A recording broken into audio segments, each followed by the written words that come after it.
So let me begin by saying I am honored and thrilled to have a co-founder of HydroPoint on as my special guest today. We have Peter Carlson, who is our Chief Technology Officer, and he is here today to talk about what happens when you combine user with ET with days of the week by month. This is super nerdy content, I have to admit. This is driven by a session we had a couple weeks ago when my water nerds asked for more in-depth kind of information, different ways to use it, different ways to think about using the WeatherTRAK technology. And so that's what we're bringing to you today. Peter, thank you so much for joining. Yeah, thanks, Ben. Sorry, I'm looking pretty gray here on the on Zoom with the current light I have. You look fine. I know you were on an airplane last night. I know you joined us from Boise. So yes. It is certainly a pleasure to have you. My plan for today is just to do a very quick overview of catch you up to where we're at, right? The conversation for today is very in-depth and in the weeds, and I want to start at the highest level, take you down to where we're at, and then I will pass the baton over to Peter, and we will really explore the specific use case of user with ET and days of the week by month. So I'm going to go back to the PowerPoint. This conversation starts with station mode. So if I go up here, you see that every different station has a defined station mode. This defines how a station will generate runtime. And our classic automated by WeatherTRAK is the weather-based irrigation that we were just talking about. The calculated depletion, which incorporates weather information and plant and site information to give your plants exactly how much water they need. We have a lot of episodes about that, and that is not what we'll be discussing today. We do want to highlight the second station mode we call user no ET. Now, this is the basic override. Guys call this the standalone mode, right? This doesn't adjust at all for the weather. So you as the user program in the number of minutes per cycle and the number of cycles per day. And WeatherTRAK, barring any water window or water day alerts, will deliver exactly what you ask for. So if you've got enough time to irrigate, it will give you exactly the minutes and the cycles that you ask for. This is great for overseeding or fertilizing or new plants or any sort of projects that you might have. All right, so that leads us to user with ET. Now, we've actually had an episode. We had a great water manager from Las Vegas, Tom Radin, come on and talk about the function of user with ET. And the way that I talk about user with ET is I say that while auto mode applies the science, user with ET applies math, right? It's not fully scientific. It's not calculating depletion. What it's doing is it's you as the user program in a reference ET or reference weather information. Then every time the controller goes to irrigate, it takes real ET and compares it to your reference ET and gives you the proportion of your irrigation. So I did this to kind of walk you through it. If I went in and programmed in a 10-minute cycle, one time a day with a reference ET of 1 inch, then when it was time to irrigate, I would go and I would take that actual programming, right, and check the real ET against the reference ET. And if the real ET matched that reference ET exactly, you would get exactly the cycle that you have programmed in. However, if you take that cycle and you get half of the ET or 0.5 inches, right? We programmed in the weekly ET or reference ET of 1.0 and we got 0.5, we would get half of the irrigation that we programmed in.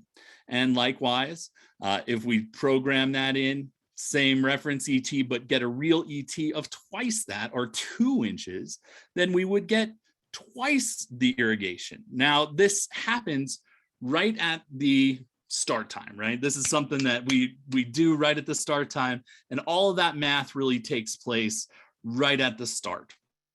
And that is true of user with ET in every station mode except for days of the week by month.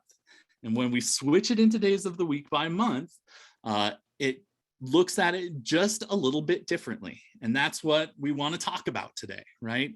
That's for me, where we get into the reference week, the reference ET, but also the reference month. You may have noticed in the user programming, we have this column called reference month. And that is only used in stations that are programmed to user with ET and using the days of the week by month. So when I get into the actual WeatherTRAK of it, we're talking about changing our water day mode to days of the week by month, which looks like this. And we are adding this station setting called reference month. Okay, so that's the setup. And I think that takes us to the discussion about what user with ET does to a runtime when it's scheduled in days of the week by month. Peter, this is where your slideshow starts. You want to take it from here and walk us through? Yeah, I think, thanks, Ben. We've had, I think, a number of times where describing the station mode of user with ET and the program mode of days of week by month can be confusing. And I think part of the confusion is that you have to change your brain and to think of it not just an individual day, but think about it for the whole week. So when you put in that reference ET, that reference ET is a weekly ET. And what you're, in this case, on station 1, the runtime is set to 60 minutes per day. And in July, the reference month, there are 5 days allowed to irrigate during that month. So 5 days times 60 minutes is 300 minutes a week. And what you're telling the controller is that 300 minutes is 2 inches of ET per week. So however long, whatever kind of sprinkler type you have, if I have 2 inches of ET, then I need to put down 300 minutes. Right. And so I don't mean to interrupt, but this takes that out of the equation, right? So we're putting the programming and calculation of what your individual sprinkler type needs in your hands, right? So you program in the minutes and you program in the reference ET. That takes WeatherTRAK out of the equation for that calculation, correct? Correct. And so in order to go back to, as Ben talked about earlier, to know what that reference is, it's now we have to then go and say, as we go forward, again, it's 300 minutes equals 2 inches of ET per week. And then I think, Ben, if we're going to go to the next slide. Okay. And so we have that same information that Ben talked about on the left-hand side. So station 1, 60 minutes per day, 5 days in July is 300 minutes and has a reference ET of 2 inches. On the right-hand side, we start to describe then what happens as the ET changes. So in the first case, if the current ET is 1 inch, so it's half of the reference ET, and the month is June, and I still have 5 days in June, then I need to put down, instead of 300 minutes, because I've got 2 inches, I need to put down 150 minutes, or half of that time, because the ET is half as much. So now I have 150 minutes, and I divide that by 5 days, and that's 30 minutes a day. So I'm going from 60 minutes a day down to 30 minutes a day. And that would be exactly the way that user with ET in all modes work. So if the days of week is the same as the reference month, there's really, it works just as been described in the other method. And the key difference is looking at the available days, right? So in this scenario, we've set up an example where the reference month has the same number of available watering days as the month that we're in. So in that scenario, we see the user with ET performing just the same way. So our next example, boom, are you ready? So again, on the left-hand side, if you're kind of starting, the runtime is still 60 minutes. The reference is still 2 inches, and the reference month is July, so 5 days. So 300 minutes per 2 inches of ET. Now, we're now going to go and look on the right-hand side where it says today and it says in March. Oh my gosh, it's sweltering. We had a 2-inch ET during that week. It's then only 3 allowed days of irrigation in the month of March. So we have 300 minutes for our reference for every 2 inches. And when we go and look back and look at this, we say, how do we convert that 300 minutes and spread that 300 minutes? Because we still need to go and replenish the landscape with 2 inches of irrigation equivalent. And so 300 minutes divided by 3 days is 100 minutes per day. So again, that reference is really allowing us to figure out how many minutes, 300 for how many inches of ET, 2 inches. Now the same ET, 2 inches, but I have fewer days. So I'm going from 300 minutes divided by 3 days is 100 minutes. That makes a lot of sense. So now we have that same example, the same ET, but a different number of days. So it has changed the output. And this is where stuff starts to move in directions that guys aren't used to. And so just knowing that the days of the week is restricted and we've got to fit the same amount of watering into a different number of days is where the runtimes start to kind of dynamically shift. Is that what I'm hearing? Yep. And you can think of it, right? If you are, if you have only that many days, but you still need to put down, replenish that much ET, how can you replenish 2 inches of ET? And the answer is over the 3 days that you're allowed in March, you need to put down 100 minutes on each one of those days. That makes sense. Okay, so we've got a couple of questions before we move on. Glenn asks for an example of this. So he says, in what type of situation would you use this configuration? Can you give us an idea? So typically, where we've seen that, and I don't think it's a common configuration used, honestly, right? We can go and look, but I don't think it's very commonly used. It would be typically around water restrictions. So if a water agency is allowing more days during the week in July than they are in March, then you're able to go and you want to go and put a station into user with ET, then then you're able to put in ahead of time, right? So you don't have to remember and go back every month and go and change it. You can put in ahead of time which days you're allowed to irrigate during that month. And in this case, let's say that July was 5, you were allowed 5 days in July and only 3 days in March.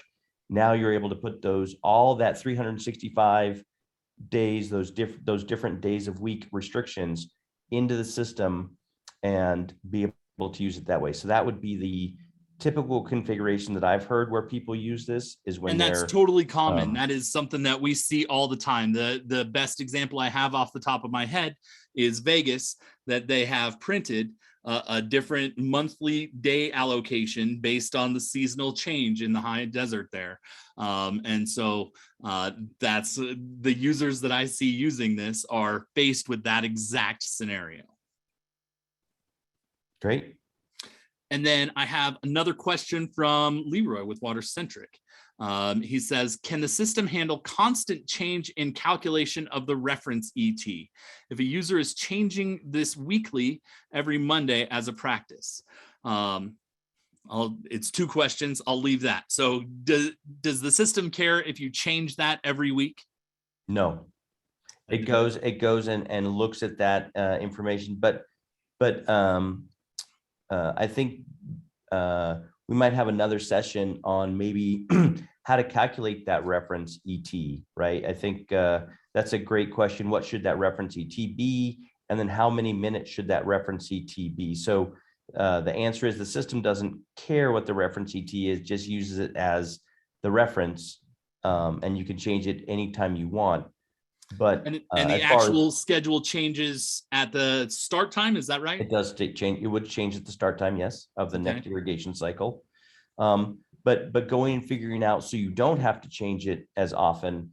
I think, Ben, you could maybe work with Lance Elliott and come up with a way to go and calculate what would be a good how to go and calculate your user with ET runtime based on a given ET.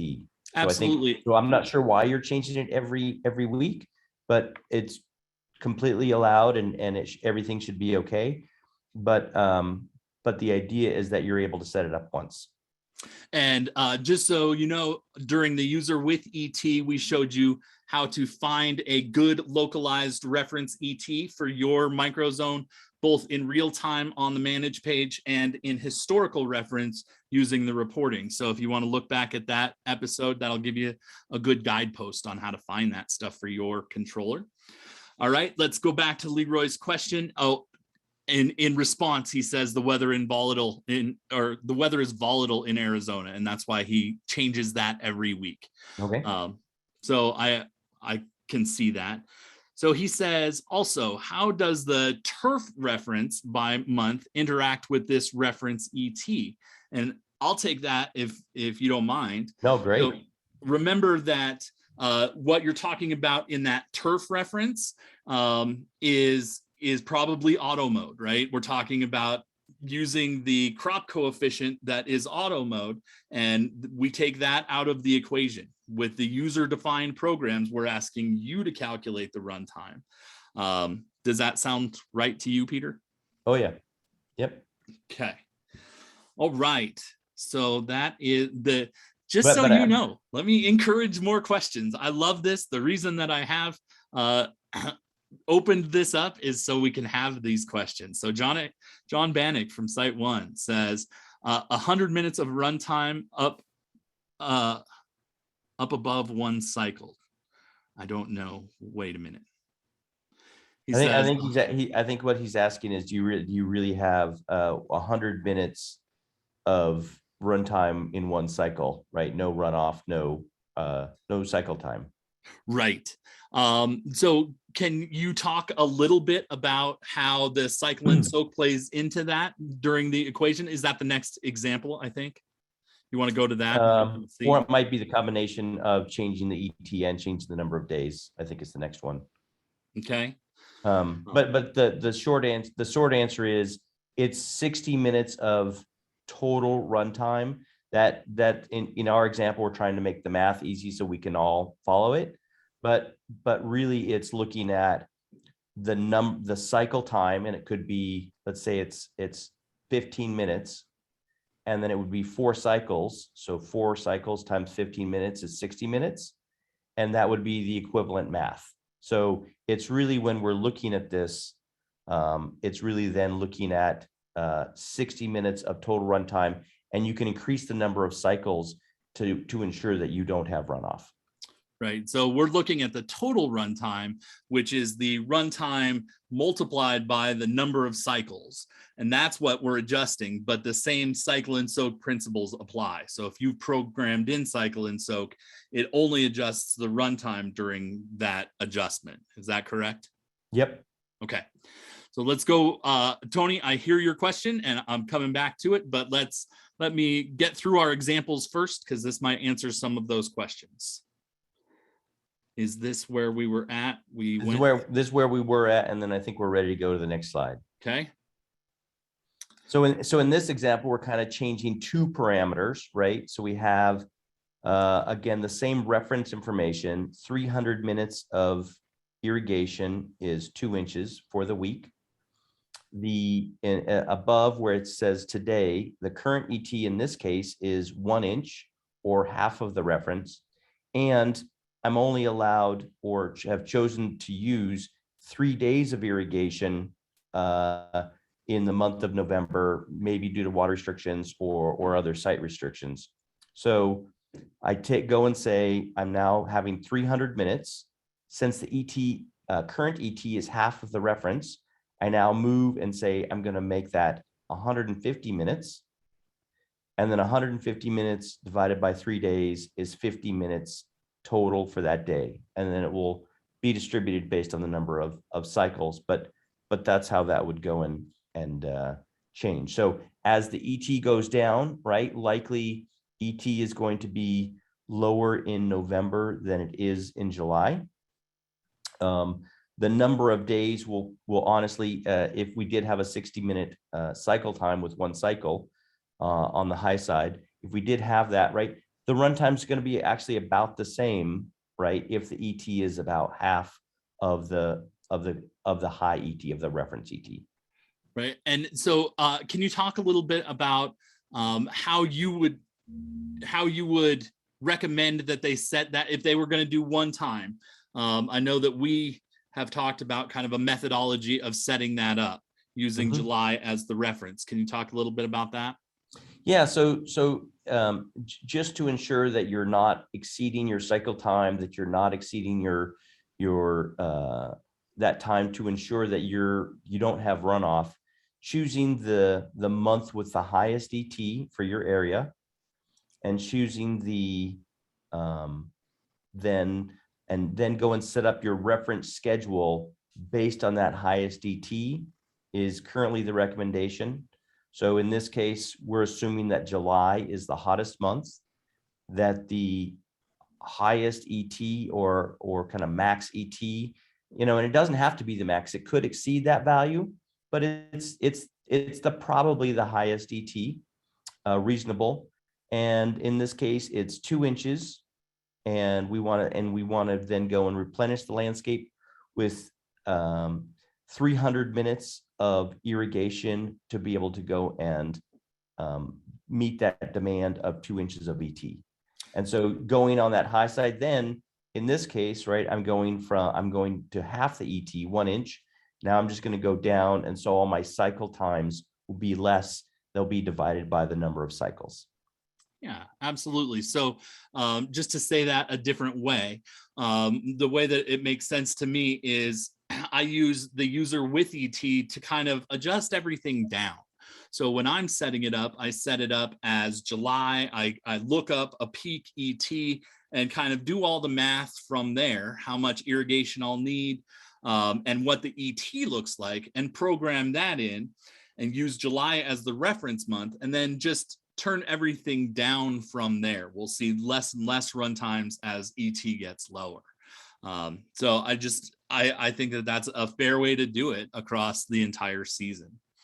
It turns out we were correct. I'm looking at Leroy's questions, and he was talking about combining crop coefficient, in this case, the specific custom turf example, but crop coefficient, which is only used in auto mode with days of the week. So just so we're clear, in days of the week by month, any other mode performs exactly the way that it performs in any other mode, right? So any station in auto mode set to days of the week by month performs exactly as it would in automated by WeatherTRAK or days of the week. It does that calculation at the runtime. This is the only thing that tracks the week-long cycle of it and delivers it that way. So combining the two, it works. It also goes to the heart of Tony Monzone's question. She says, wouldn't it be more effective to use days of the week by month to meet the water restrictions with automated by WeatherTRAK? 100%. Like, that is a great way of doing it. And we encourage auto mode as much as possible. It applies the most science and is the most effective tool that I've used. But today we're only talking about how user with ET interacts with that cycle and how that dynamically changes the runtime by incorporating a week at a time, right? By looking at a week at a time based on what month you're in. I would also encourage, Ben, that even if somebody puts in and decides to program in user no ET or user with ET, that they still put in the correct parameters in the auto mode. And the reason why is because we have some reporting, such as our estimated usage reporting, that actually goes in and says, how much water did I put down on my turf zones? And so if you've actually configured your station to be turf, even if it's in user with ET, we can see how much water has gone into those turf zones. So there is additional benefits besides the scheduling. We're able to go and track the station information about what kind of plant type it is, what kind of sprinkler type it is, and provide you some great reporting on top of that. So I would just recommend that even if you're in and using the station mode, to go and put in at least the proper plant type and sprinkler type inside of the station configuration to make sure that you can best utilize the reporting. Right, because down the road, we can slice and dice. We can see how much, if all of those parameters are correct, we can see how much water, regardless of how the station mode is programmed, is going to our turf, right? It doesn't matter if it's in user mode or auto mode. We can pull a report that says this many gallons watered your turf, this many gallons watered your shrubs. And so having that information right, even if you're not using it, is going to help you out in the long run. All right, so Doug Lape, who you've met, who we've had this conversation with before, I think, says, what happens to water windows if it goes from 30 minutes programmed to 60 automatically? Does it stop? You want to take that? Sure. So the WeatherTRAK controller basically does a look ahead for its irrigation cycle. It does two look aheads. One it goes in for the days, but for this particular one, it goes and says, my water window is 10 hours. Whatever your water window is, it goes and looks and says it knows what the water window is. It then goes and calculates what my total runtime is for all stations. If the controller is able to fit down the irrigation within that 10 hours, then it doesn't make any changes. If the controller is unable to fit within that 10 hours, let's say it's 12 hours of irrigation, or just to make the math easier, 15 hours of irrigation, it will then prorate or ratio back 15 hours and ensure every station gets irrigated that's scheduled to be irrigated for that particular irrigation day. And it will give every station 2/3 of its normal watering. So in this case, if 60 minutes pushed us over, it would only put down 45 minutes because of a water window issue. We will give you a water window warning to let you know that we didn't irrigate all the water down. This is one downside of user with ET or user no ET, is that we don't go back and fill the tank back up. If you've been restricted from 60 minutes down to 45, we don't go back in and replenish that 45 or that extra 15 minutes lost. But in an auto mode, we do track that, and we're able to kind of get the water back. So that's another benefit of auto mode over user mode. But we always ensure the water window is sacrosanct, and we always comply with water windows. So I would say that just a little bit differently, right? In Doug's question, he says, if we go from 30 to 60, does it automatically stop?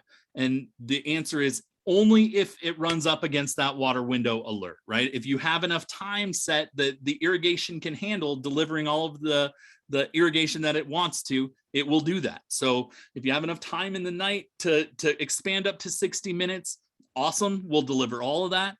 But if we expand further than your water window setting has allowed, that's when all stations will be turned down incrementally to fit. Make sure that every station gets some water that night, but we can fit everything in the night. All right. And then last but not least, Joe has a question. I know we're running up on time, but Joe asked the question, for reference ET, should we use the highest month for the whole year? Do you have an opinion on that? Yeah. So again, as Ben said earlier, right, you want to think the easiest way to think about this is you're setting it up for the maximum. And then whatever the ET is, you're irrigating, less than that, right? So you're always going down on that. So yes, use the month with the most ET as your reference month for the full year. You don't need to keep changing it every month. You don't need to. That's the idea behind this. Again, it's used in very rare situations where people are using user with ET and they have different water day restrictions that they want to preset ahead of time. But if you are using the feature, I would set it for the month where you've got the highest amount of ET, and then it will automatically ensure that it's putting down the right amount of water on each allowed day for each of the different months based on the current ET. All right, and that wraps up the questions. So thank you all for participating in the questions. I love it. I didn't mean to stop sharing my screen here. I've got 2 seconds. I know I am over on time, but I wanted to share. I got a new logo that I got to share with you. I've been talking about the last 5 episodes of this season is going to change Smart Water Wednesdays from the interview format into a game show format. We're going to call that the Dropped WeatherTRAK Tournament of Champions. And now I have a logo, so we'll be seeing that for the next couple of weeks. And I've been doing a little plug each week about what to expect. We started with who's going to be participating. We talked last week about the format of the game and the tournament. This week, I think, is the most important for those folks, and that is the prize structure. We've structured it so that every level of contestant gets a prize, right? So on the round robin, the first round, all 16 contestants will get what we're calling a WeatherTRAK swag bag. I'm not sure what's in that. Probably some literature, maybe a water bottle, but just some pretty generic swag. And as we advance to the next round, we go up to those awesome little chargers, then hats. I will do a whole plug on the custom sweatshirt, the champion sweatshirt that I am creating for this event. But once you make it out of the round robin, the prizes get better and the questions get harder. So those that move on to the championship round, which will happen on December 15th, everyone will get a mug on round 1. Then we'll have those famous WeatherTRAK camelbacks for those that make it out of that round. Those who advance to the final round will get a WeatherTRAK hammock, and the WeatherTRAK tournament champion will get a Yeti chest cooler. So remember that person gets the prizes from all the way from the bottom. So they will get a lot of WeatherTRAK swag. We are taking care of our WeatherTRAK champions with that. So looking forward to that. Thank you so much for. Can't wait to join, Ben. That sounds great. It's going to be fun. I didn't think it would be fair to have you on a WeatherTRAK trivia challenge. Like Joe Jackson is going to compete, so we're going to have some good competition in there. We've got great distributors. We've got great users. Brightview has a whole day, and then we've got Ben Slick and some other HydroPoint people joining us as a day as well. So it'll be fun. Very nice. Thank you all for joining. I look forward to having you come back next week. And Peter, thank you so much for making time for us. I know you're on the road and this hasn't been easy. I've asked a lot of you this week. So thank you so much for your help and your time. This is great, Ben. Thank you. And we will see you next week. Thanks, everyone.